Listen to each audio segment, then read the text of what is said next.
es imprescindible que para el estudio de cualquier tema que vayamos a tener que involucre las Escrituras, debamos poner todo en manos de nuestro Dios, por lo cual les invito ahora en este instante a que oremos y a que nos pongamos en las manos de nuestro Dios que está en los cielos. Oramos.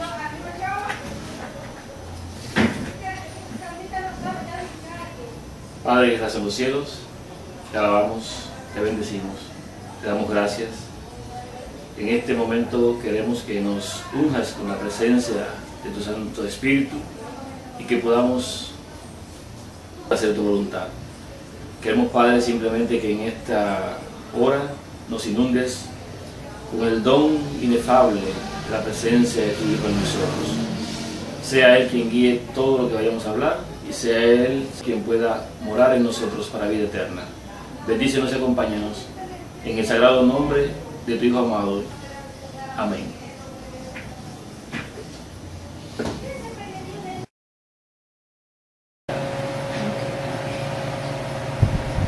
El tema que vamos a tratar el día de hoy, que se titula Cronología del tiempo del fin, viene como una respuesta a un sinnúmero de interrogantes que en algún momento yo tuve. Y es que cuando nosotros entramos a la iglesia, en ningún momento se nos da una historia, una reseña de cómo surgió nuestra iglesia, cuáles han sido los años más importantes en el crecimiento de la iglesia,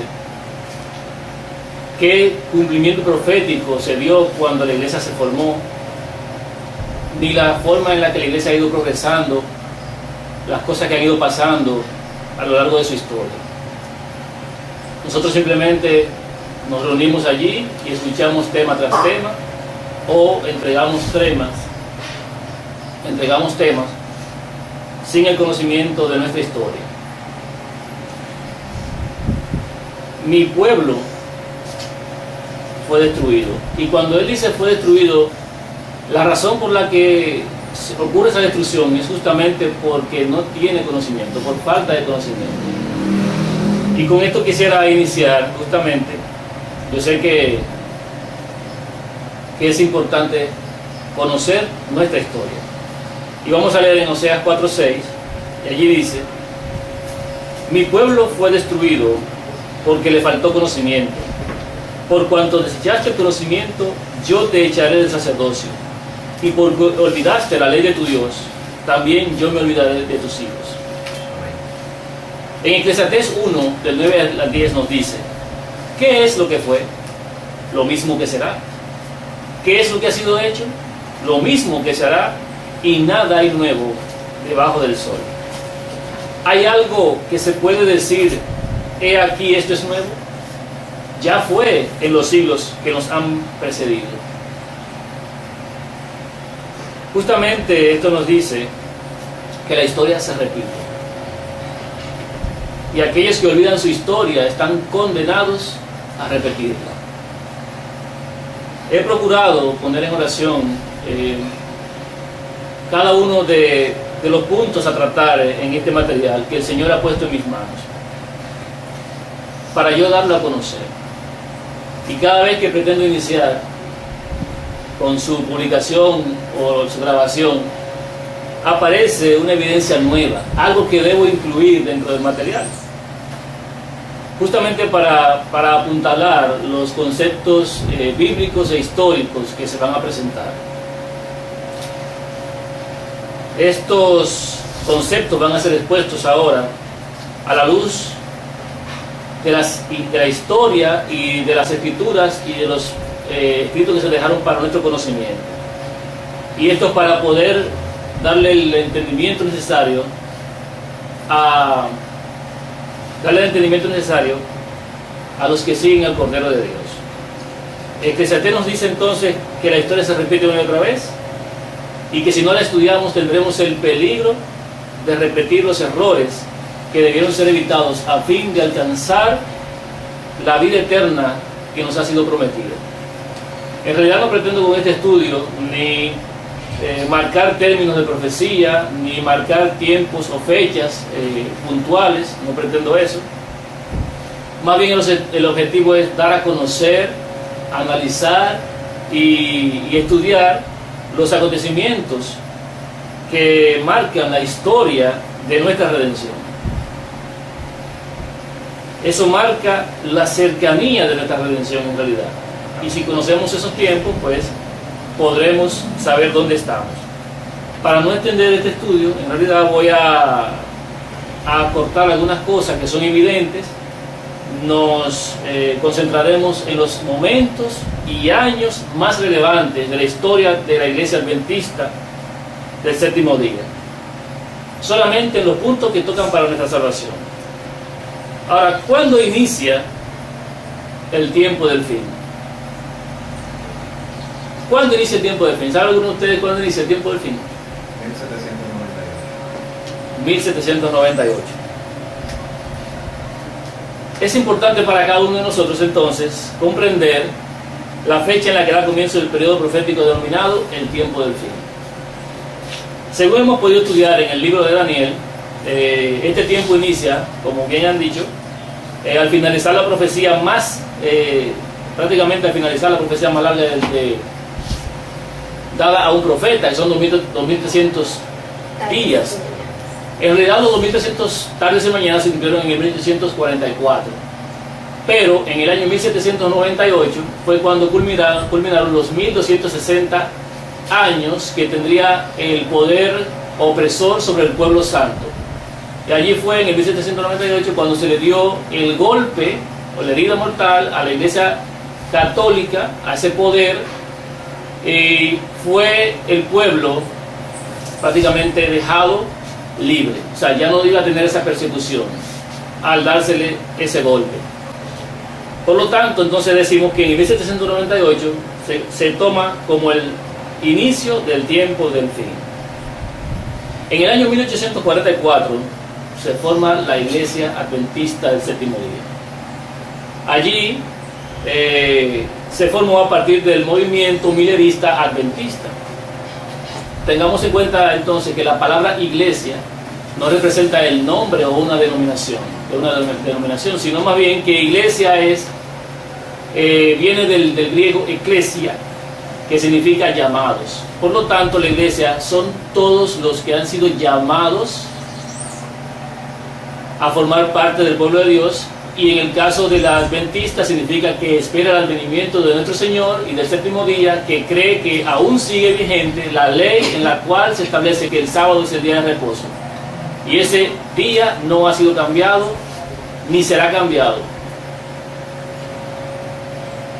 Nosotros entonces tenemos que comprender que si en el 1844 surge la iglesia y en el 1798 es el inicio del tiempo del fin, podemos calcular y ver que el Señor se tomó 46 años en dar forma a su iglesia del último tiempo, a la séptima iglesia, la iglesia que se convertiría en la Odisea, la iglesia de la Odisea. Ese mismo tiempo de 46 años fue lo que duró el templo de Jerusalén en ser construido, 46 años. La iglesia entonces, su formación se tomó del 1798 al 1844. Pero ¿qué ocurrió en el año 1844 en realidad? Desde el año 1831, el 14 de agosto, Guillermo Miller, predicador e investigador, predica su primer sermón acerca de la venida de Cristo. Y en el 1844, el 22 de octubre justamente de 1844, se produce el denominado chasco, el gran chasco. Jesús no regresa en la fecha esperada por los adventistas, aquellos que seguían a Miller. Pero hay que ver estos eventos a la luz de la parábola de Mateo 25, del 1 al 13. Veámoslo allí. Dice Historia de la Redención, página 387 y 388. Y tardándose el esposo, cabecearon todas y se durmieron. Y a la medianoche se oyó un clamor: aquí viene el esposo, salid a recibirle. Entonces todas aquellas vírgenes se levantaron y arreglaron sus lámparas. Mateo 25, 5 al 7. En el verano de 1844, los adventistas descubrieron el error cometido en su anterior cálculo de los periodos proféticos y llegaron a la conclusión correcta. Los 2300 días de Daniel 8:14, que todos creían llegaba hasta la segunda venida de Cristo, se creía que terminaban en la primavera de 1844. Pero entonces se vio que ese periodo se extendía hasta el otoño de ese mismo año. Y la mente de los adventistas se fijó en esa fecha como el momento de la aparición del Señor. La proclamación de este mensaje, relativo a un tiempo definido, fue otro paso en el cumplimiento de la parábola de las bodas, cuya aplicación a la experiencia de los adventistas ya ha sido claramente demostrada. Así como en la parábola el clamor se oyó a medianoche, anunciando la proximidad del esposo, lo mismo ocurrió en el cumplimiento, en la primavera de 1844, cuando se puso primeramente que terminaría los 2300 días, y el otoño de 1844, cuando se verificó posteriormente que en efecto ocurriría. Se levantó entonces un clamor con las mismas palabras de las Escrituras: aquí viene el esposo, salid a recibirlo.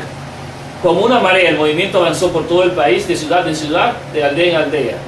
Fue hasta los lugares más remotos de la nación, hasta que el expectante pueblo de Dios se despertó plenamente. El fanatismo desapareció ante esa proclamación, como la helada matutina ante el sol naciente. Los creyentes una vez más verificaron que su convicción, su esperanza y su valor animaban sus corazones. La obra estaba libre de los extremismos que siempre se manifiestan cuando la excitación humana no está bajo la influencia dominante de la palabra y el Espíritu de Dios. Se parecía a esos periodos de humillación y de vuelta al Señor que se manifestaban en el antiguo Israel después de los mensajes de reprobación de los siervos de Dios. Tenía las características que han distinguido a la obra en todas las épocas. No había mucho éxtasis, gozo, pero sí mucho profundo examen de conciencia, confesión de pecados y abandono del mundo. La preparación para salir al encuentro del Señor era la grave preocupación de los espíritus agonizantes. Había oración perseverante y consagración a Dios sin reservas. ¿Se parece eso, hermanos, a lo que estamos viviendo en estos días? Historia de la Redención, página 397-398. Así los que siguieron la luz de la palabra profética vieron que en vez de venir a la tierra al término de los 2300 días, en 1844, Cristo había entrado en el lugar santísimo del santuario celestial, a la presencia de Dios, para realizar la obra final de expiación preparatoria para su venida. Cuando Cristo entró en el lugar santísimo del santuario celestial para realizar la obra final de expiación, encomendó a sus siervos el último mensaje de misericordia que habría de darse al mundo. Esa es la advertencia del tercer ángel de Apocalipsis 14. Inmediatamente después de esa proclamación, el profeta ve al Hijo del Hombre que viene en gloria para cegar la mies de la tierra. Tal como fue predicho en las Escrituras, el ministerio de Cristo en el lugar santísimo comenzó al final de los días proféticos en 1844. Y a ese momento se aplican las palabras del revelador. El templo de Dios fue abierto en el cielo y el arca de su pacto se veía en el templo. Apocalipsis 11, versículo 19. El arca del testamento de Dios está en el segundo compartimento del santuario. Cuando Cristo entró allí para oficiar en favor de los pecadores, el templo interior fue abierto y el arca de Dios quedó a la vista. La majestad y el poder de Dios fueron revelados a quienes por la fe contemplaban al Salvador mientras llevaba a cabo su obra de intercesión. Cuando la estela de su gloria llenaba el templo, una luz procedente del lugar santísimo se esparció sobre su pueblo que aguardaba en la tierra. Habían seguido por fe a su sumo sacerdote desde el lugar santo hasta el lugar santísimo y lo vieron invocar su sangre para suplicar ante el arca de Dios. Dentro de esa arca sagrada está la ley, que fue promulgada por el Señor mismo en los truenos del Sinaí y fue escrita con su propio dedo en tablas de piedra. Ni un solo mandamiento ha sido anulado, ni una jota, ni un tilde han sido cambiados. En resumen, en el año 1844 nuestro Redentor pasa del lugar santo al lugar santísimo. Una puerta se cierra y otra puerta se abre. El movimiento milerista, adventista milerista, culminó con un movimiento del séptimo mes, que enseñaba el ministerio sacerdotal de Cristo y que culminaría con la purificación de la tierra, estableciendo la venida de Cristo en en el 22 de octubre de 1844, coincidiendo con el Yom Kippur, con esta fiesta, un cumplimiento más de Cristo en la fecha correspondiente. Como Cristo no regresó en esa fecha, el episodio se llevó a conocer como el Gran Chasco. El pequeño grupo de mileristas creía que sus cálculos habían sido correctos, pero su comprensión de la purificación del santuario era equivocada. Ellos pensaban que se iba a purificar la tierra, y en realidad lo que se iba a purificar era el santuario celestial, el que estaba en los cielos.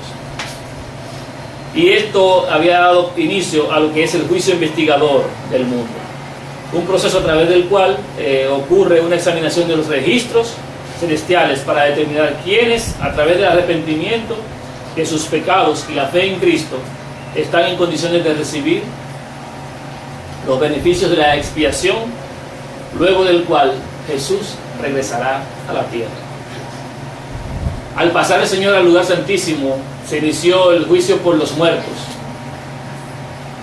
Ahí da inicio el juicio por los muertos, pero también sin interrupción daría inicio al juicio por los vivos. Nosotros conocemos personas hoy que están cuestionando si este mensaje es verdadero, si la persona que está predicando este mensaje está hablando con la verdad, o están engañando a las familias, al mundo, al pueblo y a todo ser viviente. Me voy a permitir leer del libro La Gran Controversia, hacer una parte, La Gran Controversia, de la página 472, en algunas será la 448, depende la edición del material. Dice acá: pero decís vosotros, ¿una persona puede estar en el error y pensar que posee la verdad? ¿Qué hacer en tal caso? A lo que contestamos: el Espíritu y la palabra están de acuerdo. Si alguien se juzga a sí mismo por la palabra de Dios y encuentra armonía perfecta en toda la palabra, cuando dice en toda la palabra, es toda, no una parte de un versículo, sino toda, entonces debe creer que posee la verdad. Pero si encuentra que el Espíritu que le guía no armoniza con todo el contenido de la ley de Dios o su libro, ande entonces cuidadosamente para no ser apresado en la trampa del diablo. Esto fue impreso en The Advent Herald and Sign of the Times Report, del tomo 8, número 23, del 15 de enero de 1845. Pasemos al año 1872. En el año 1872 se publica la Declaración de Creencias, que fue escrita mayormente por Jaime White y parte por Urias Smith. Fue publicada en un folleto de 14 páginas titulado Una declaración de los principios fundamentales de los adventistas del séptimo día. Sus primeras 3 creencias expresaban lo siguiente. Número 1, que hay un solo Dios, un ser personal, espiritual, el creador de todas las cosas, omnipotente, omnisciente y eternal, infinito en sabiduría, santidad, justicia, bondad y verdad y misericordia, incambiable y presente en todas partes por su representante, el Espíritu Santo. Salmo 139:7. La número 2 decía que hay un Señor Jesucristo, el Hijo del Padre Eterno, por quien creó todas las cosas y por quien ellas subsisten, que Él tomó la naturaleza de la simiente de Abraham para la redención de nuestra raza caída, que Él habitó entre los hombres lleno de gracia y verdad, vivió para nuestro ejemplo, murió nuestro sacrificio y resucitó para nuestra justificación. Él, Jesús, ascendió a lo alto para ser nuestro único mediador en el santuario celestial, donde con su propia sangre Él hace expiación por nuestros pecados, que la expiación que fue hecha en la cruz, ofrecida como ofrenda para el sacrificio, es la última porción de su obra como sacerdote, de acuerdo al ejemplo del sacerdocio levítico, la cual prefiguraba el ministerio de nuestro Señor en el cielo. Vea Levítico 16, Hebreos 8, 4, 5, 9, versículos 6, 7, etc. En tercer lugar, decía que las santas escrituras del Nuevo y del Antiguo y Nuevo Testamento fueron dadas por la inspiración de Dios, contienen su completa revelación para el hombre y son la única regla infalible de fe y práctica. Ahí voy a hacer una aclaración, y es que la creencia número 2, que hablaba del Señor Jesucristo, no aceptaba a Cristo como un ser divino. Eso era lo que yo creía, esa creencia en 1872. En el año 1874 se publica por primera vez la Declaración de Creencias en la revista Signs of the Times. Ahí se publicó por primera vez. En el 1882 surge un evento importante, y es que allí la sierva del Señor ve una amenaza de que soplarían los vientos. Ella escribe: se acerca el tiempo en que no podemos vender a ningún precio. Pronto se promulgará el decreto que prohibirá a los hombres comprar o vender si no tienen la marca de la bestia. Hace poco esto estuvo a punto de ocurrir en California, pero fue solo una amenaza de que soplarían los 4 vientos. Hasta el momento, estos son retenidos por los 4 ángeles. No estamos enteramente listos. Hay una obra que debe hacerse todavía. Y entonces se les ordenará a los ángeles que los suelten para que los 4 vientos puedan soplar sobre la tierra. Eso está en el tomo 5 de Testimonios, página 152, y fue de 1882. Evento de los últimos días también lo registra en la página 152. Estos vientos representan la declaración de la ley dominical en los Estados Unidos. Eso representan esos vientos. En el 1884, 40 años después del 1844, en una iglesia de Oakland, se encuentran por primera vez los mensajeros E. J. Waggoner y A. T. Jones, quien también, Jones, ¿verdad?, vino a ser editor asistente de Signs of the Times y dio también clases en el seminario y fue pastor de iglesia de San Francisco. En septiembre de 1884, Waggoner había abordado el tema de Gálatas en una serie de artículos en Signs of the Times. No solo expuso el tema de la ley en Gálatas, sino que escribió referente a los 2 pactos, temas ambos que eran parte central en su comprensión de la justicia por la fe, mientras que Waggoner continuaba compartiendo esas verdades en sus clases, sermones y artículos en Signs of the Times. En esa ocasión, mientras él hacía esto, se suscitó una fuerte oposición a este mensaje. En el 1886, G. E. Botter, presidente de la Asociación General, y Uriah Smith, editor de Review and Herald, orquestaron hasta donde les fue posible un plan o una protesta unida contra las enseñanzas de Waggoner.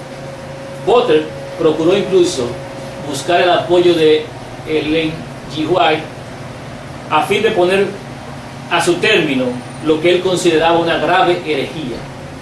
En pocas palabras, ellos dijeron: la profeta del Señor nos va a ayudar, vamos a buscar a Elena para que ella acabe con este asunto, porque es una grave herejía lo que predican Waggoner y Jones. En el 1887, en algún momento, Waggoner entregó a la comisión publicadora de la Asociación General la parte terminada de su manuscrito que había estado elaborando. Esa comisión se había constituido en el año 1887 con el propósito de fomentar la calidad de la literatura adventista publicada, unificando todas las casas publicadoras en América del Norte. Lamentablemente, esa agencia, más que una bendición, fue una maldición.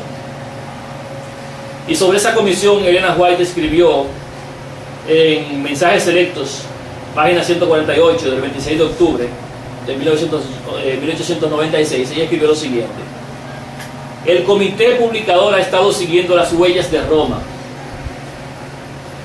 Cuando se recopiló el material del profesor Prescott y fue rehusada su publicación, me dije: esta comisión necesita el poder convertidor de Dios en sus propios corazones, a fin de que puedan comprender su deber. No se conocen a sí mismos.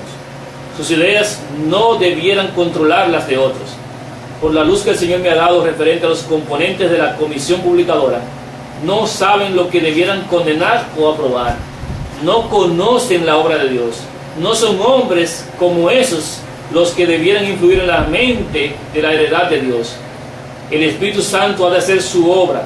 Es debido a su separación de Dios que los hombres han comprendido equivocadamente y han dejado de comprender el hecho de que no debieran regir a sus semejantes.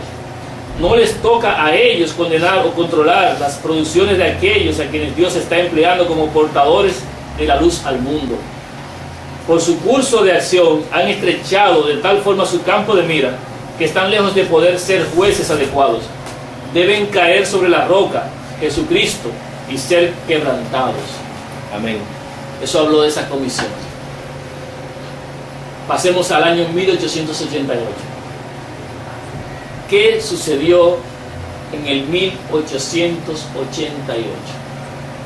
43 años y medio después del clamor de medianoche. En este año en particular ocurrió algo extremadamente importante para nuestra salvación, por lo cual vamos a verlo un poquito más detenidamente. En las décadas de 1870 y 1880, muchos adventistas habían perdido totalmente de vista a Jesús. Con referencia a los ministros, en 1879, Ellen White dijo: muchos de los que les presentan la verdad están desprovistos de la verdadera piedad. Pueden tener una teoría de la verdad, pero no están completamente convertidos. Sus corazones son carnales, no permanecen en Cristo, ni Él en ellos. Es el deber de todo ministro presentar la teoría de la verdad, pero no debiera descansar habiendo hecho solo eso. Una conexión vital con el principal de los pastores hará que los subpastores sean representantes vivientes de Cristo, realmente una luz para el mundo. Eso está en Testimonio, tomo 4, página 315. El Congreso de la Asociación General de 1888 fue convocado en Minneapolis el día 17 de octubre. Se programó una asamblea ministerial de una semana de duración para precederlo. Se invitó, en calidad de invitados justamente, a dos hombres jóvenes, A.T. Jones, de 38 años, y E.J. Waggoner, de 33, coeditores de la revista Signs of the Times, Señales de los Tiempos, para representar o presentar una serie de sermones en estas reuniones. Ambos habían desarrollado algunos definidos puntos de vista teológicos. Algunos de estos diferían de los vigentes entre los adventistas de ese tiempo. El punto más destacado era su fascinación con Cristo como única justicia del pecador arrepentido. Habían sido introducidos a este tema en su asociación con el pastor Waggoner, padre, un pionero adventista en el tema de la expiación y la justificación por la fe. A través de su estudio de Gálatas, Romanos y Hebreos, tanto Jones como Waggoner se habían encendido con la estimulante belleza y el encanto de Jesús. Reconocían la urgente necesidad de una mejor comprensión de la experiencia de la justificación por la fe en la iglesia adventista. El concepto de justificación por la fe que tenía Jones y Waggoner involucraba el término de la ley en la epístola de los Gálatas. Ellos creían que se refería al decálogo y no a la ley ceremonial. Un punto muy importante que contradecía la creencia de ese tiempo. Siempre pensaron que era la ley ceremonial, porque la idea común entre los adventistas de ese tiempo era de la justificación por la fe. En la iglesia adventista era que se refería a la ley ceremonial. Urias Smith, uno de los principales opositores, no el principal, reconociendo a la iglesia como intérprete profético, primero había animado a Jones en su investigación histórica, pero cuando Jones llegó a su conclusión que difería de la suya, le negó el apoyo y se le retiró. O sea, si no va de acuerdo conmigo, no me interesa lo que has investigado. No se registraron en la ocasión de 1888 los sermones, ni las prédicas, ni las palabras de Jones, ni las de Waggoner. No hubo registro de eso. Y en las sesiones del Congreso de la Asociación General no se tomaron esos apuntes, ni tampoco algunos de los de Elena White no se tomaron en cuenta. Pero podemos recoger la esencia de lo que se trató allí en los mensajes escritos por Waggoner y por Jones y por la sierva del Señor, cuando él presenta sus temas. El principal orador de esa ocasión fue Waggoner, con su tema de la justicia, de Cristo y su justicia. Uno de sus libros, publicado poco después del Congreso, fue el que se titula Christ and His Righteousness, Cristo y su justicia, y en él expone lo que quiso decir o transmitir en sus presentaciones. Ahora bien, el Señor en ese tiempo pasó de su profeta, pasó por encima, por decirlo así, de la profeta del Señor, Elena White, y entregó este mensaje a 2 hombres para que lo proclamaran a su pueblo. La humildad reflejada en un verdadero profeta de Dios se manifestó entonces sobre Elena White, quien aceptó y abrazó el mensaje con fuerte celo, ya que entendió que estos 2 hombres portaban las credenciales divinas. Hay más de 1800 páginas escritas por Elena White a propósito de 1888, y ningún otro evento, a ningún otro ella dedicó tanto escrito. Es bueno entonces que veamos lo que la profeta de Dios dice acerca de Waggoner y Jones y el mensaje predicado por ellos.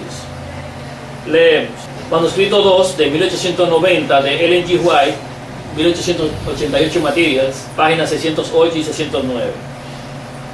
Cuando Cristo vino a los judíos con todo el poder de la majestad, manifestando toda su gracia en prodigiosas curaciones y en el poderoso derramamiento de su espíritu, no estarían dispuestos a reconocerlo. ¿Por qué?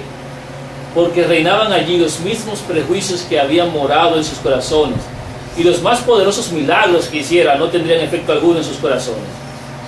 Si nos situamos en una posición en la que no vamos a reconocer la luz que Dios envía o su mensaje para nosotros, estamos en peligro de pecar contra el Espíritu Santo.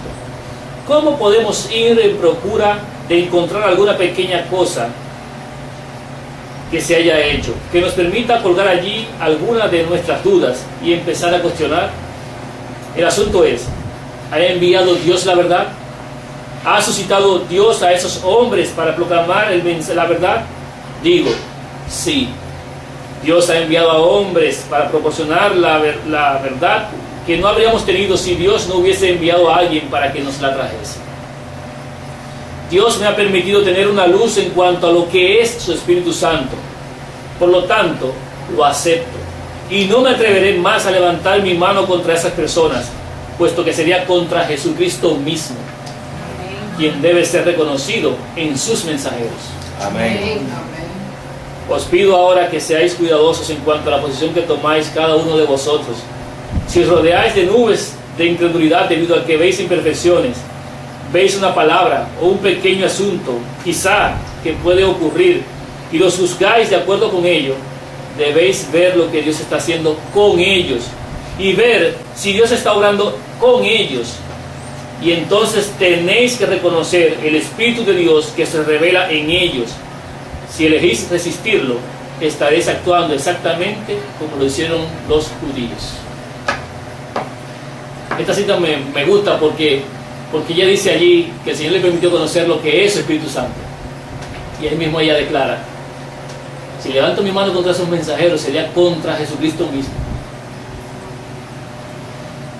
Leemos también de Ellen G. White, 1808 Materials, dice en la página 1814, 1815, el Señor ha suscitado a los hermanos Jones y Waggoner para que proclamen un mensaje al mundo a fin de preparar a un pueblo.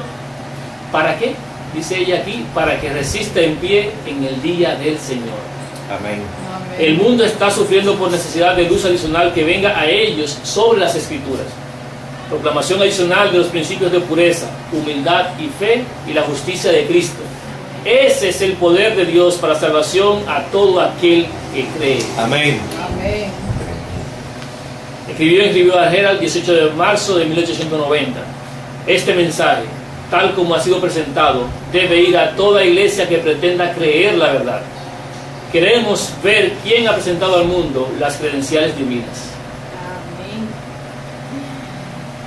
Elena White no dijo que este mensaje, tal como lo presentaré yo después que Waggoner y Jones hayan desaparecido. Elena White no dijo eso. Ella dijo, tal como ha sido presentado. Y debe ir a toda iglesia. Y yo me pregunto a los hermanos que están aquí, ¿ha ido a su iglesia? Nunca he escuchado mensajes de ¿Han escuchado mensajes de Waggoner y Jones? Nunca. Quizás hasta nuevo resulta el nombre, ¿verdad? Leemos también en Mensajes Selectos, volumen 1, páginas 424 y 425. A las 8, el hermano Jones habló acerca del tema de la justificación por la fe. Este mensaje de luz y verdad que ha venido a nuestro pueblo es precisamente la verdad para este tiempo. El fuerte pregón del tercer ángel ya ha comenzado en la revelación de la justicia de Cristo, el Redentor que perdona los pecados. Este es el comienzo de la luz del ángel cuya gloria llenará toda la tierra. Gloria a Dios. ¿Era importante ese mensaje? Tremendo. ¿Era importante ese mensaje que está predicando allí?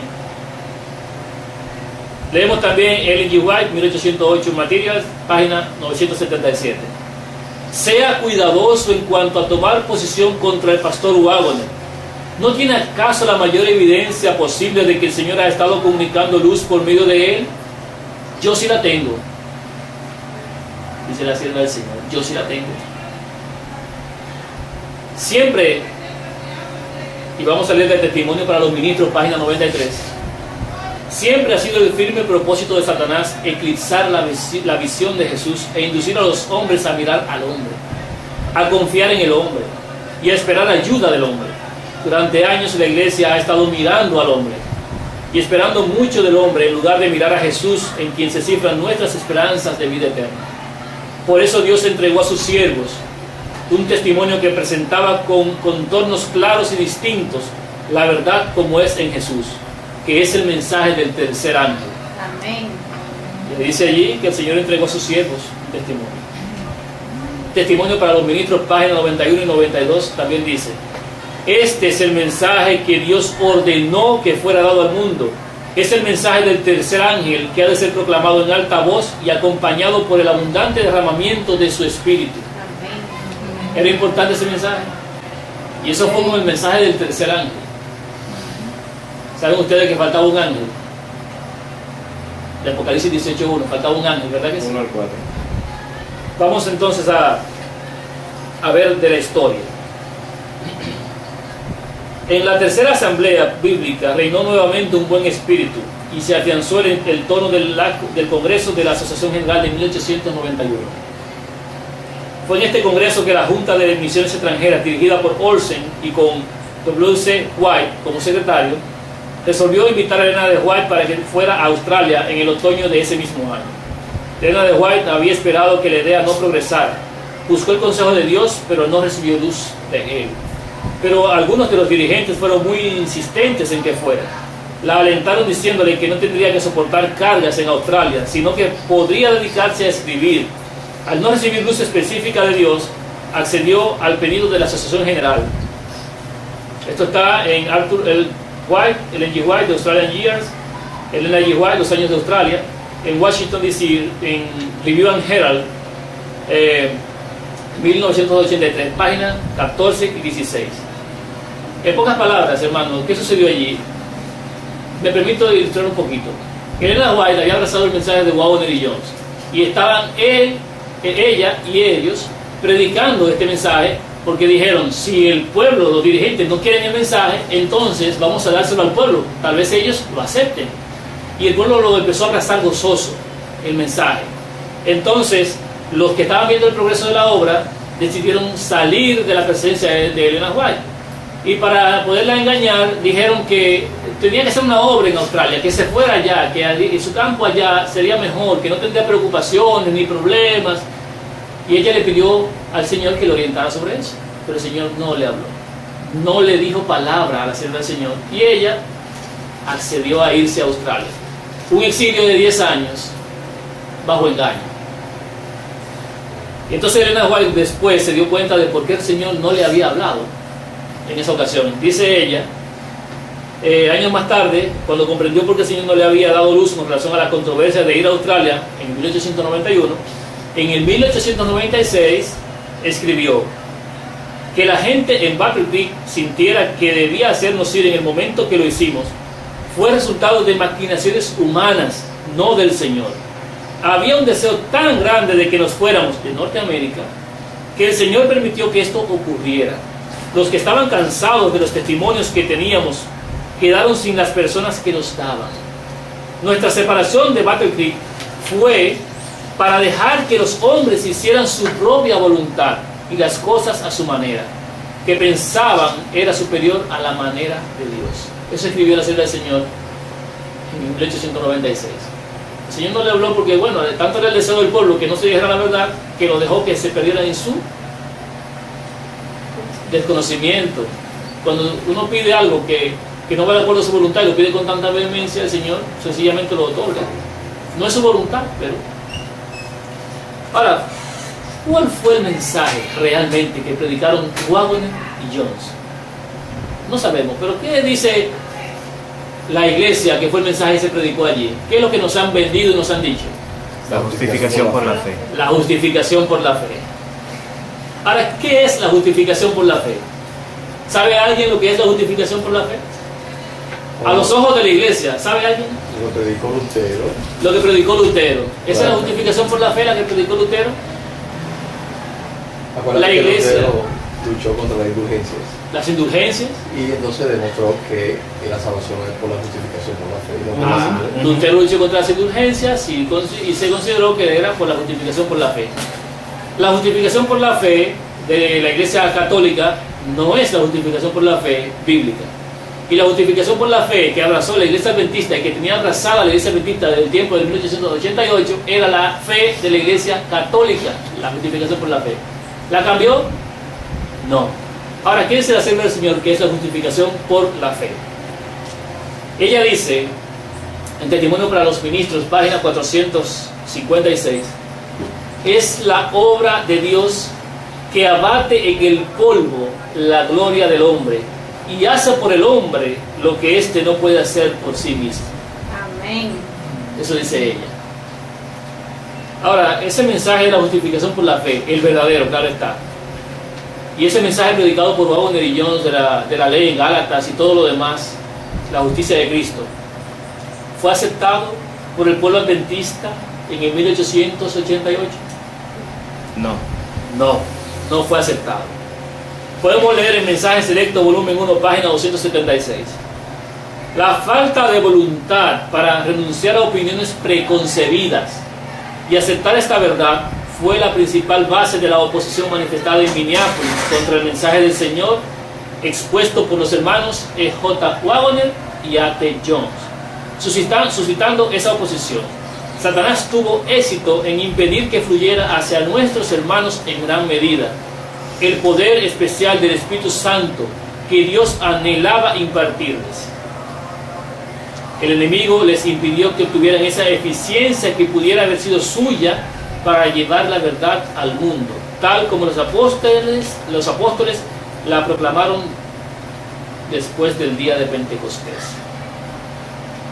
Primera tomo del mensaje selecto, página 422 dice: un año después de las presentaciones de Minneapolis, Elena White escribió: el mensaje presente, la justificación por la fe, no hay uno en 100 que entienda por sí mismo la verdad bíblica sobre este tema que es tan necesario.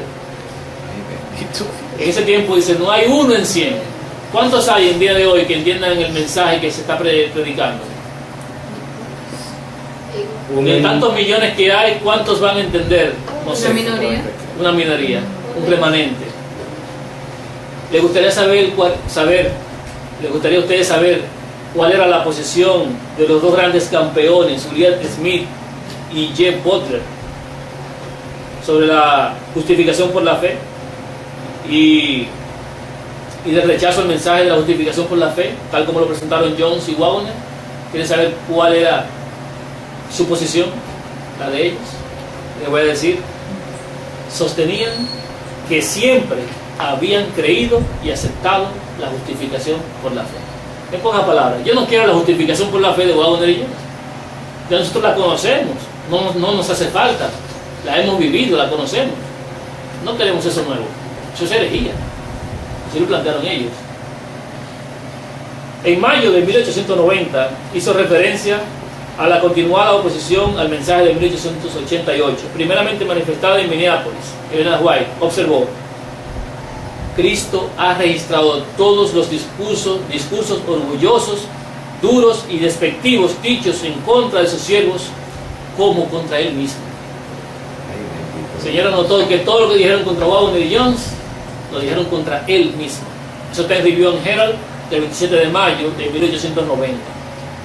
A Elena White le resultó difícil borrar el recuerdo desagradable de la sesión del Congreso de la Asociación General de Minneapolis en el 1888. En el 1892 ella escribió a Urias Smith, en la misma línea, en el mismo tenor, escribió lo siguiente, y eso está en White, carta 24 de 1892, lo que voy a leer dice: nunca podré olvidar la experiencia que tuvimos en Minneapolis. Oh, el espíritu que controló a los hombres, las palabras que se hablaron, los actos que se hicieron obedeciendo a los poderes del mal. Algunos han confesado, otros no han hecho ninguna confesión. En la reunión fueron movidos por otro espíritu y no saben que Dios envió a estos hombres jóvenes, los hermanos Jones y Waggoner, para transmitirles un mensaje especial a ellos, y los trataron con el ridículo y el desprecio, sin darse cuenta de que las inteligencias celestiales estaban mirándolos y registrando sus palabras en los libros del cielo. Sé que en esos momentos se insultó al Espíritu de Dios. En el 1897 ella escribió sobre la misma ocasión: injuriada e insultada la deidad hablará, proclamando los pecados que han sido escondidos, así como los sacerdotes y los gobernantes, llenos de indignación y terror, buscaron refugio en la huida en la última escena de la purificación del templo. Así también será en la obra de estos últimos días. White, Special Testimonies, Serie A, número 7, páginas 54 y 55. Ella también escribió: ¿cómo pueden nuestros ministros llegar a ser representantes de Cristo cuando sienten autosuficiencia, cuando por espíritu y actitud dicen: yo soy rico y me he enriquecido, de ninguna cosa tengo necesidad? Desde la reunión de Minneapolis he visto el estado de la iglesia de la Odisea como nunca antes. He escuchado el reproche de Dios a quienes se sienten tan satisfechos que no conocen su destitución espiritual. Como los judíos, muchos han cerrado sus ojos para no ver, pero al cerrar los ojos a la luz encierra un gran peligro ahora, y el apartarse de Cristo sin sentir necesidad de nada, como la que existía cuando estuvo en la tierra. Todos que reciben su necesidad de arrepentimiento para con Dios y fe en nuestro Señor Jesucristo tendrán contrición de alma y se arrepentirán de su resistencia al Espíritu del Señor. Confesarán su pecado de rechazar la luz de que el cielo les ha enviado bondadosamente y abandonarán el pecado que ha apesadumbrado e insultado al Espíritu del Señor. Review and Herald, 26 de agosto de 1890, escribió eso. Ya en 1892, Elena White había advertido que muchos que no estaban bajo el control del Espíritu Santo, sino que andaban a la luz de la chispa de su propio fuego, considerarían la separación de Jones, de Waggoner, de la iglesia y de sus enseñanzas como una evidencia de que el mensaje de 1888, dado por Dios, había sido un error. Ella había escrito: yo sé que esta es precisamente la posición que muchos tomarían si a cualquiera de ellos cayera. Se escribió en White, carta 24, 1892, en Olson, página 119. El alejamiento de la iglesia de Jones y Waggoner en los años 1902 y 1904 proveyó a muchos de una excusa para volver al estado espiritual que había existido dentro de la iglesia antes del Congreso de Minneapolis. Entonces Jones y Waggoner se apartaron de las iglesias, tuvieron que retirarse, no podían seguir predicando, tuvieron que salir, y su salida se fue tomada en cuenta como que ellos no eran mensajeros del Señor y que el mensaje que habían predicado era falso. Sin embargo, la sierva del Señor dice: aunque ellos den la espalda, aunque ellos se echen hacia atrás, el mensaje es verdadero. Amén. Podemos cada uno de nosotros, cualquiera de nosotros, dar retrocesos a lo que ha conocido, pero eso no significa que el mensaje no es verdadero. Este mensaje es con nosotros o sin nosotros. porque es un mensaje directamente del cielo y tiene las credenciales divinas. Amén. En resumen, en ese tiempo el Señor levanta a 2 hombres como un mensaje para su pueblo. Los líderes ofrecen oposición debido a que no deseaban cambiar sus ideas preconcebidas, ni deseaban cambiar sus declaraciones o hitos establecidos como creencias fundamentales. Elena White, en vez de contrariar a estos mensajeros, los defiende y abraza el mensaje. Por tal razón, Elena White es exiliada bajo engaño a Australia. Lo mismo hicieron con Wagner. Los mensajeros también son separados y sus escritos no son publicados ni tomados en cuenta. En lugar de la verdad predicada por Wagner y Jones, la asociación publica su propia versión de la justificación por la fe. La teoría tergiversada y maniada por Roma de lo que era la justificación por la fe fue lo que ellos publicaron en los materiales de la iglesia. Y entonces todo es sepultado en el error y la falsedad. En realidad, en ese tiempo, la Sierva del Señor también explica que ellos no tenían que cambiar su doctrina.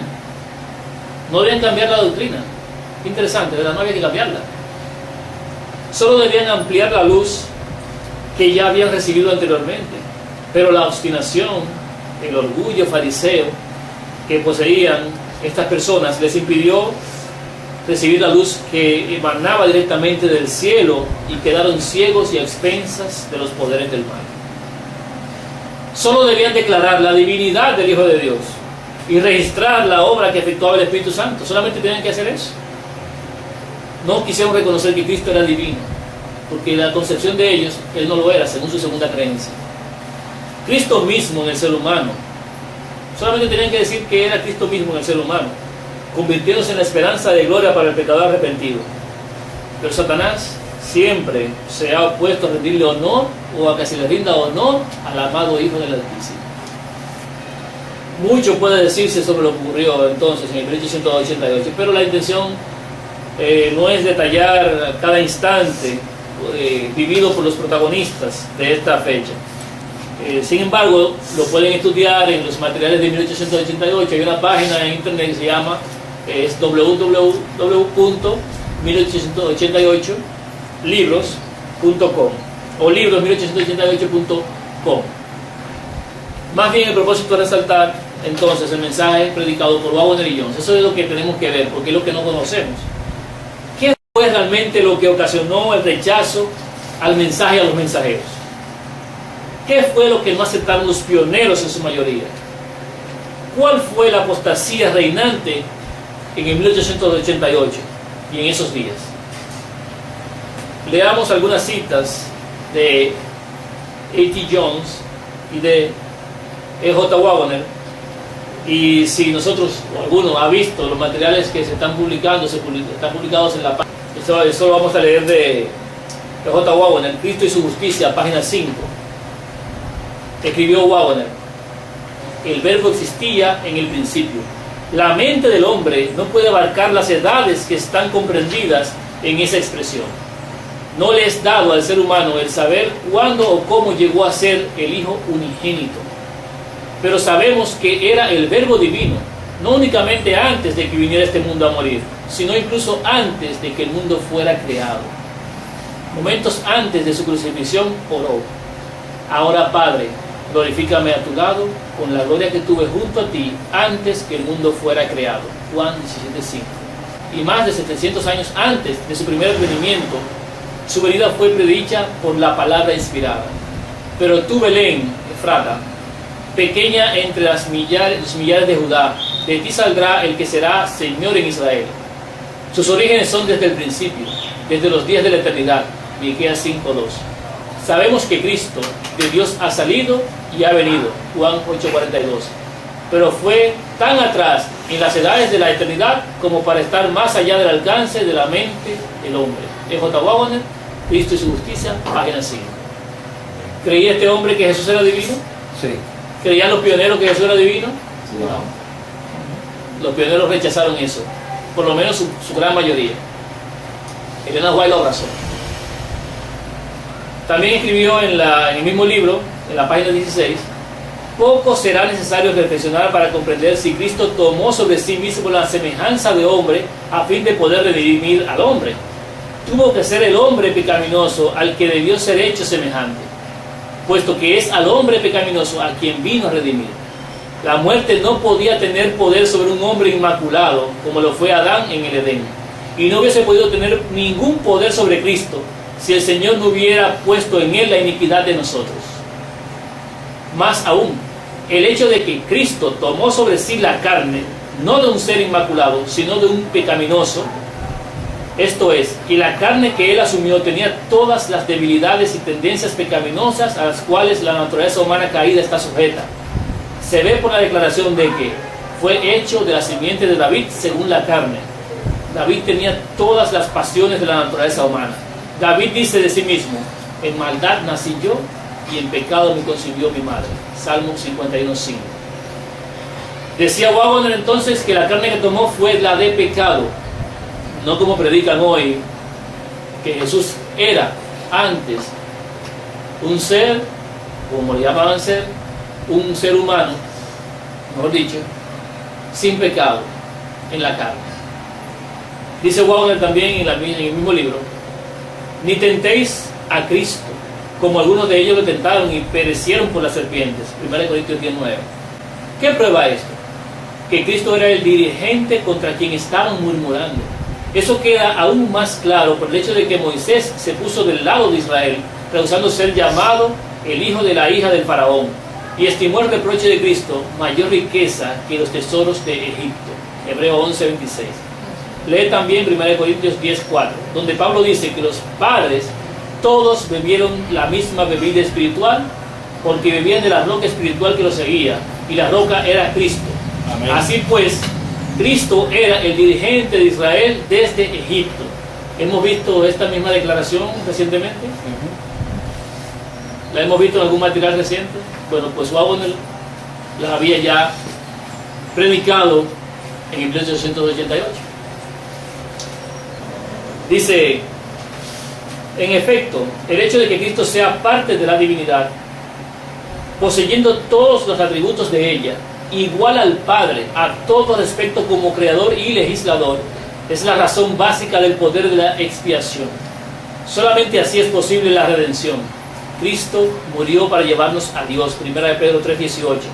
Pero si le hubiera faltado un ápice para ser igual a Dios, no nos hubiera podido traer a Dios. La divinidad significa la posesión de los atributos de la deidad. Si Cristo no hubiese sido divino, entonces habríamos tenido solamente un sacrificio humano. Poco importa que se conceda el que Cristo fuese la más grande inteligencia creada en el universo. En ese caso hubiera sido meramente un ser en obligación de lealtad a la ley, sin posibilidad de mayor virtud que la de cumplir su propio deber. No habría podido tener justicia para impartir a otros. Hay una distancia infinita entre el más exaltado ángel que jamás haya sido creado y Dios.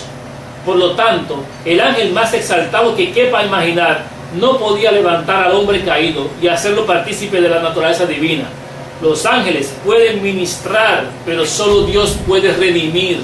Amén. Amén. A Dios sean dadas gracias por salvarnos, por la redención que hay en Cristo Jesús, en quien habita toda la plenitud de la divinidad corporalmente y quien es en consecuencia capaz de salvar hasta lo sumo a los que vienen a Dios por él. Amén. P.J. Waggoner, Cristo y su justicia, página 27-28. Eso rechazaron la mayoría de los pioneros en pueblo adventista en el 1888. Él también habla sobre lo que es la transliteración de que injusticia es igual a pecado según 1 Juan 5:7. Transgresión de la ley es igual a pecado, y hace la igualdad. De acuerdo con el axioma, dice, de que dos cosas que son iguales a una tercera son iguales entre sí, concluimos entonces que si la injusticia es igual a pecado y la transgresión de la ley es igual a pecado, entonces la injusticia es transgresión de la ley. Y se enuncia de la misma igualdad en términos positivos. En términos positivos, resulta que la justicia es obediencia a la ley. Lo presentó también Waggoner en Cristo y su justicia, página 29 y 30. El Señor me mostró al sumo sacerdote Josué, que estaba de pie ante el ángel del Eterno, y Satanás estaba a su derecha para acusarlo. Dijo el Eterno a Satanás: el Señor te reprenda, oh Satanás, el Señor que ha elegido a Jerusalén te reprenda. ¿No es este un tizón arrebatado del incendio? Josué estaba ante el ángel vestido de ropa sucia. El ángel mandó a los que estaban ante él quitarle esa ropa sucia. Entonces dijo a Josué: mira que he quitado tu pecado de ti y te vestí de ropa de gala. Después dijo: pongan mitra limpia sobre su cabeza. Y pusieron una mitra limpia sobre su cabeza y lo vistieron de ropa limpia, mientras el ángel del Eterno estaba presente. Obsérvese que el serle quitadas las vestiduras viles significa hacer pasar la iniquidad de la persona, y vemos así que cuando Cristo nos cubre con el manto de su propia justicia, no provee un cubridero para el pecado, sino que quita el pecado. El J. Wagner, dicho su justicia, página 41. Hemos visto eso nosotros, ese material, pero estas mismas cosas ya las presentaba antes Wagner y Jones. Predicaba que Cristo era divino, y si no era divino no podía darnos redención. Sobre la justicia, sobre el pecado, la transgresión de la ley, sobre el hecho de que Él no cubre el pecado, sino que lo quita. Y Él también dice otras cosas sobre este mismo tenor, esta misma línea. Pero vamos a ver entonces sobre Jones. ¿Qué dice Jones? Porque hemos visto que habla Wagner. Jones, en el mensaje del tercer ángel, su sermón del mensaje del tercer ángel, el número 12, en la página 5 de este sermón, podemos leer: quiero que conozcáis cuál es la idea católica romana sobre la justificación por la fe, ya que he tenido que hacerle frente entre profesos adventistas del séptimo día en los pasados 4 años. Esto lo escribió en 1892. Esas cosas, esas mismas expresiones que contiene el libro católico que os traigo acerca de la justificación por la fe y de cómo obtenerla, son las mismas expresiones que profesos adventistas del séptimo día me han manifestado como siendo justificación por la fe. Quiero saber cómo podemos vosotros y yo llevar un mensaje a este mundo advirtiéndole contra la adoración de la bestia, mientras abrazamos en nuestra propia profesión las doctrinas de la bestia. ¿Será eso posible? Y ahí la congregación le respondió: no. Así llamo esta noche vuestra atención a fin de que podáis verlo tal cual es, y de ese modo, viendo de qué se trata, viendo que es papal, que es de la bestia, lo desechéis totalmente, incluso si no estáis preparados para creer en la justificación por la fe, incluso aunque no podáis verla, tal como sucede a algunos, de la forma en que Dios la da. Si queda demostrado que es papal, espero que aquellos que la han sostenido o expresado de algún modo estén dispuestos a desecharla. ¿Se ha demostrado hoy en día entre nosotros que la Trinidad es papal? Sí. Muy papal. Una de las cosas que tenía Jones es que era directo hacia la iglesia. Él declaraba los pecados de la iglesia directamente, no tenía temor para hacerlo. Y él dice: los adventistas han abrazado la justificación por la fe católico-romana. Y esa fe, esa justificación permanece porque no adoptaron la que se les estaba dando mediante Jones. No la aceptaron. Entonces, demostramos que es papal. Antes de 1888. Bueno, vamos a leer algunos poquitos más de Jones primero. Dice él en Mensaje del Tercer Ángel, número 12, página 7, dice: ¿seremos protestantes o católicos? Esa es la pregunta. La congregación le responde, ¿verdad? Protestantes. Proclamaremos el mensaje del tercer ángel que advierte contra la adoración de la bestia y su imagen. ¿O seremos nosotros mismos una parte de la iglesia, de la bestia y su imagen? Esa es la cuestión. Porque la imagen de la bestia es la bestia en ese punto, como en cualquier otro, por más que profese ser protestante. Eso es así. ¿Verdad que sí? Eso es así. Muchos de nombre hoy son protestantes, pero abrazan las doctrinas de la bestia. Ahora, según los papistas, ¿qué es la fe? ¿O qué es fe? La fe del credo, claro, como ellos lo ven. Simplemente sacan de contexto una declaración que ellos llaman doctrina de Dios, y entonces crees eso y haces lo mejor que puedes, y eso pasa por justificación por la fe. Sea que el credo esté escrito en algún lugar, o sea que se lo apruebe por votación en una asamblea de la Asociación General, no hace ninguna diferencia en lo que respecta al principio. El credo está allí, y la aceptación del mismo constituye esa clase de fe. Y hay aquí algunos que recuerdan la ocasión, hace 4 años, y el lugar, Minneapolis, en que se hicieron 3 esfuerzos directos para obtener precisamente eso en relación con el mensaje del tercer ángel, mediante un voto en la Asociación General. Las creencias de algunos las establecemos como hitos, y posteriormente votamos que nos vamos a aferrar a los hitos, sea que sepamos o no cuáles son esos hitos. Y después acordamos guardar los mandamientos de Dios y un cúmulo de otras cosas que vamos a hacer, y pasamos todo ello como justificación por la fe. ¿Acaso no se nos habló en aquella ocasión de lo que dijo el ángel del Señor? No deis ese paso, no comprendéis lo que eso encierra. No puedo tomar el tiempo en deciros lo que eso encierra. Pero el ángel dijo, no lo hagáis. En ello estaba el papado, y es lo que el Señor estaba intentando decirnos y quería que comprendiéramos. El papado estaba en eso.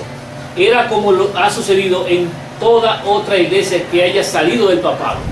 Corrieron durante un tiempo por la fe en Dios, y después establecieron alguna idea humana de doctrina, y votaron mantenerse ahí. Votaron que esa sería la doctrina de la iglesia, de forma que esa es la fe del credo, que es necesario seguir mediante el hacer de cada uno, según los católicos. Eso mismo ha sucedido con las creencias de los adventistas del séptimo día. Votaron por ellas un grupo de personas, se estableció como una creencia, ahora se ha convertido en ley. Personas que trabajan en sábado se les permite predicar desde el púlpito, pero al que rechaza una creencia de un Dios trino es expulsado de la iglesia. ¿Qué es más importante?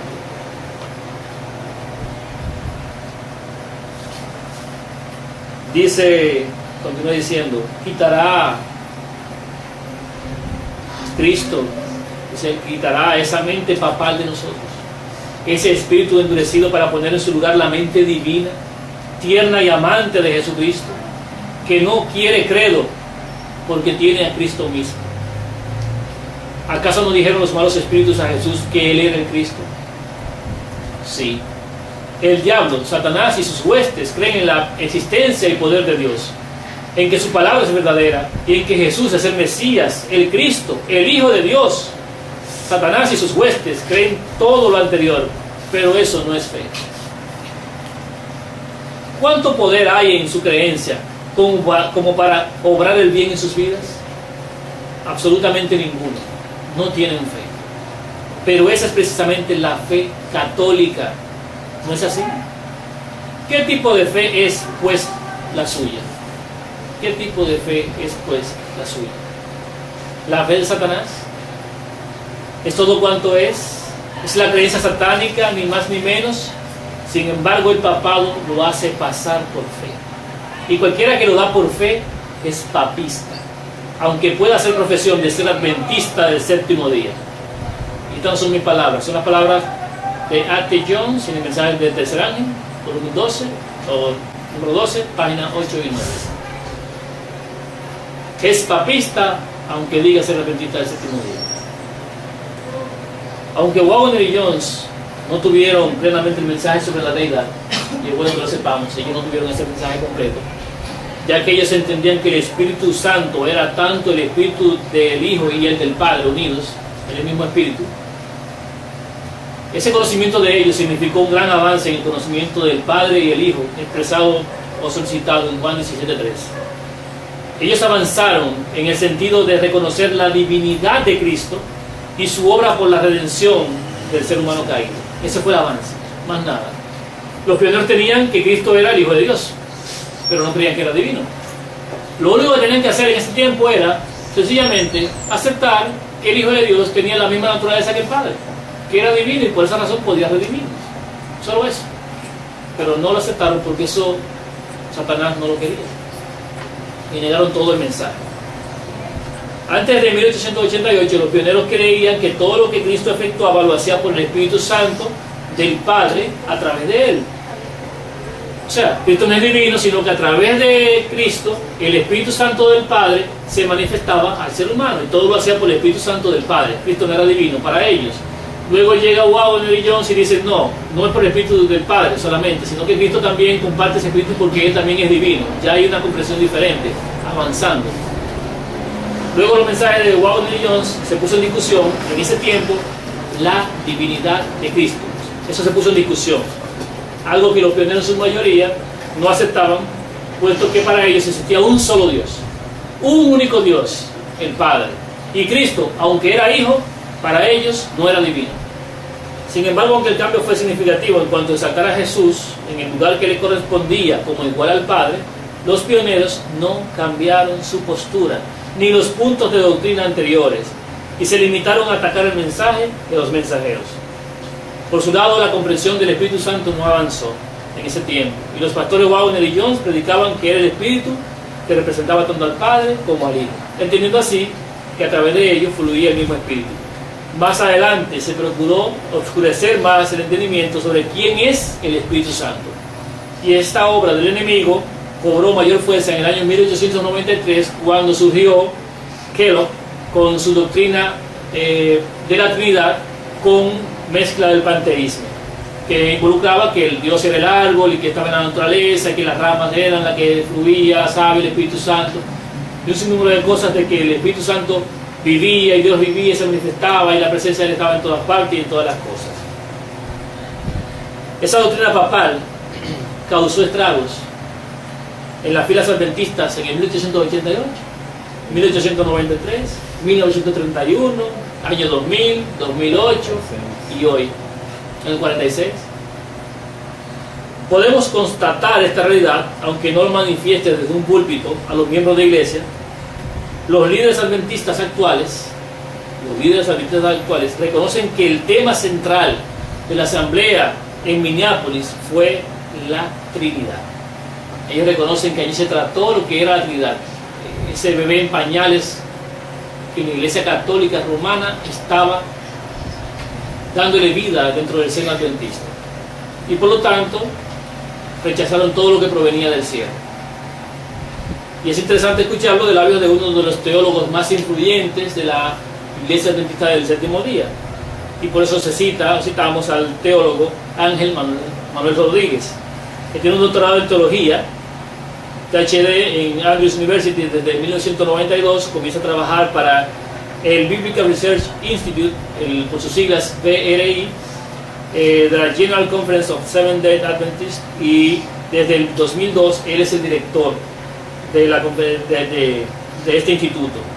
Autor de destacados libros y artículos en las revistas adventistas, destacándose su columna mensual en el Adventist World.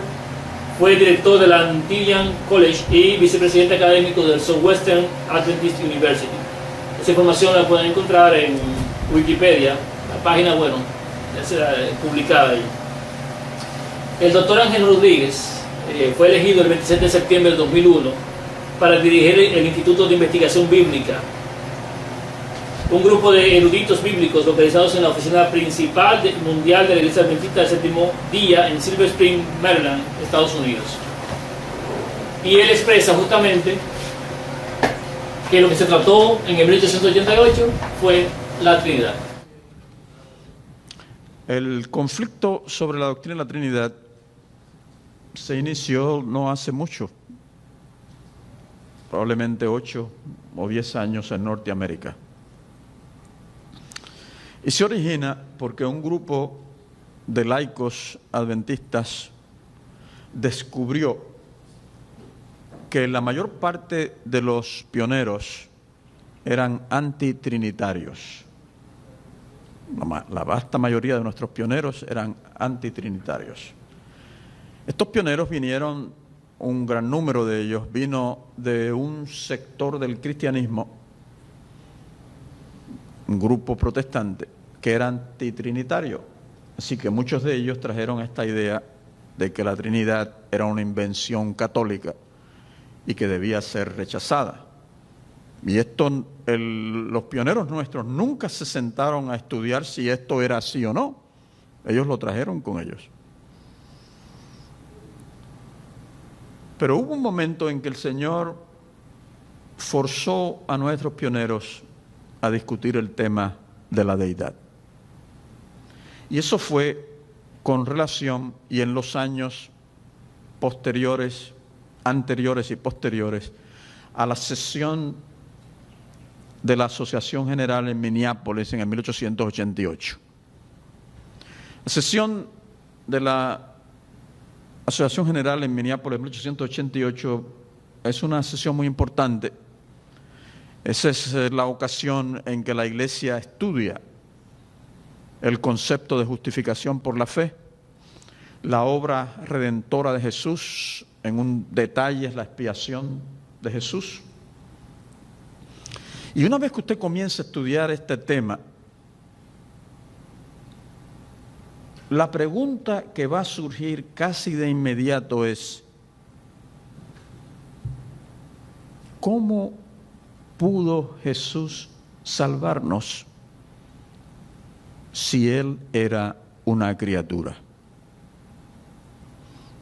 Porque el antitrinitarianismo enseña que Jesús, como los testigos de Jehová, ¿no?, que Jesús fue la primera creación.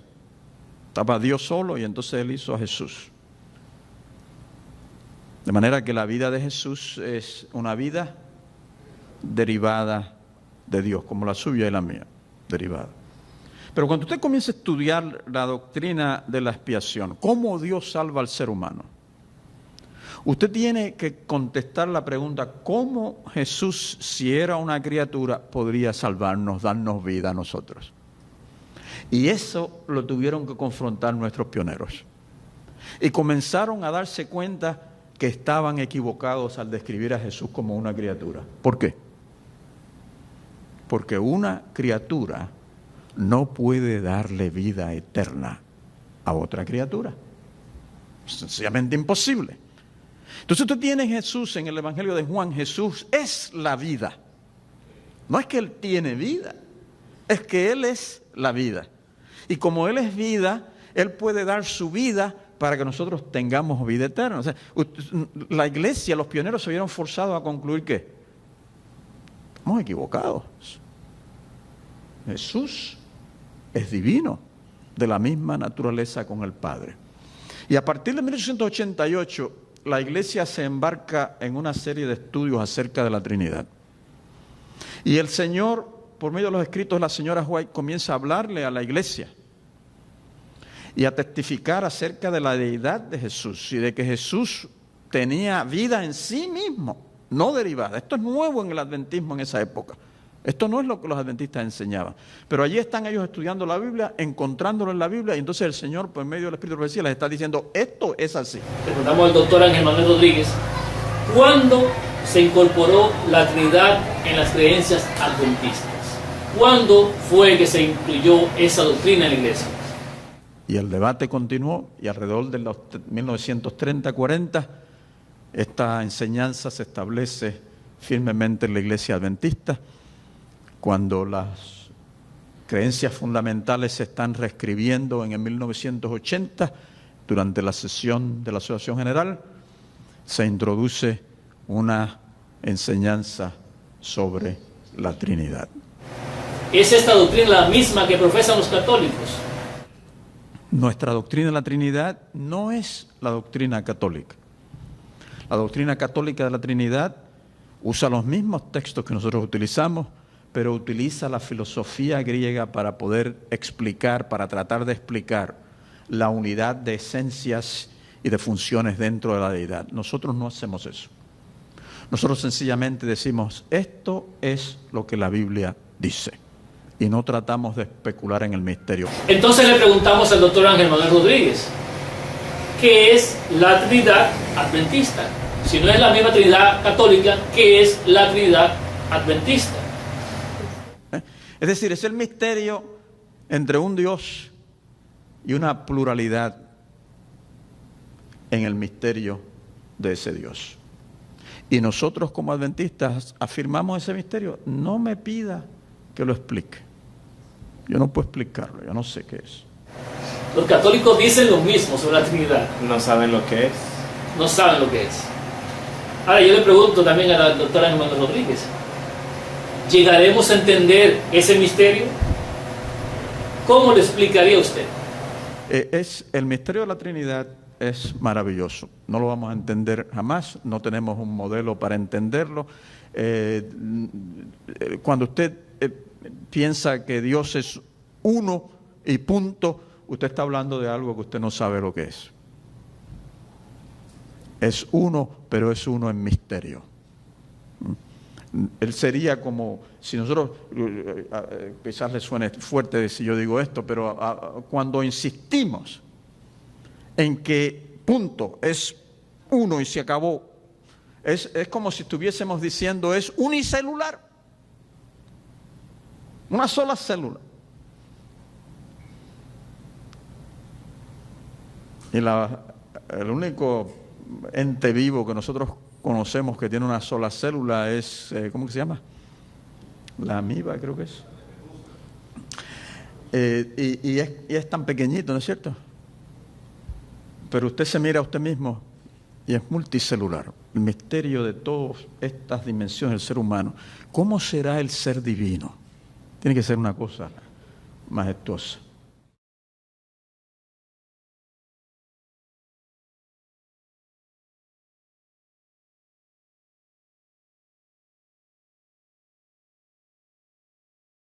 Si conocer a Dios en la Trinidad adventista, como la Trinidad católica, que es la misma, es un misterio que nunca, jamás entenderemos.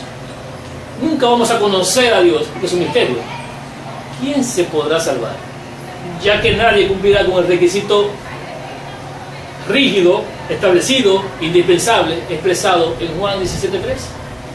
Y esta es la vida eterna, que te conozcan a ti, el único Dios verdadero, y a Jesucristo a quien has enviado. Amén. ¿Cómo se va a salvar un ser humano si es jamás cuando lo vamos a entender y a conocer? ¿Me entiendo?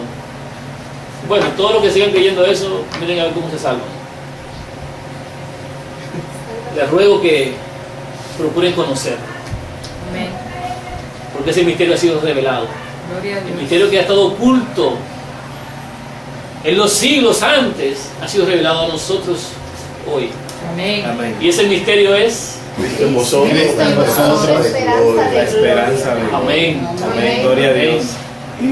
Ahora, pasemos ya de ese año y vamos al 1889, ya mucho más corto ahora. En el 1889 se incorpora la declaración de creencias en los yearbooks, en los anuarios. Esto va desde 1889 hasta el 1914, de forma ininterrumpida. Estas creencias que se publicaron permanecieron igual que las que se sacaron inicialmente en el 1872 por el Uriel Smith y contenían justamente lo mismo. No se creía todavía que Jesús era divino. Los pioneros, la iglesia, no cambió sus doctrinas, aunque el Señor mandó un mensaje diciendo: mi hijo es igual que yo, mi hijo es divino. Siguieron igual. Pero el de White no siguió igual, por eso fue exiliado. Fruto de las divergencias que sucedieron en ese tiempo, sabemos que Elena White fue exiliada bajo engaño, fue enviada a Australia por la Asociación General, para que no siguiera creciendo el mensaje, porque tenía un poder tremendo dentro del pueblo. En el 1904, pasando ahora a 1904, Elena White hace referencia a que los pilares levantados en los últimos 50 años no deben ser removidos.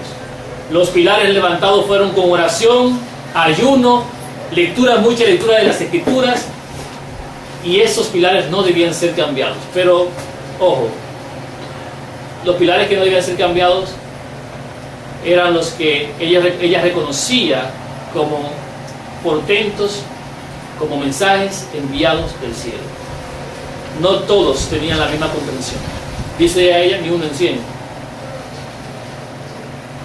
Digo esto de los pilares porque cuando ella escribió en el año 1904, ya habían transcurrido 50 años desde la fundación de la Iglesia Adventista, del pueblo adventista. Entonces, muchos hoy en día toman esa cita para decir que los pilares que no deben ser cambiados son los que se hicieron a partir del 31. Llevan la voz de la profeta a nuestros días y lo aplican a nuestros años, cuando realmente debe aplicarse a los años en los que ella vivió y en el año que ella le escribió, 1904.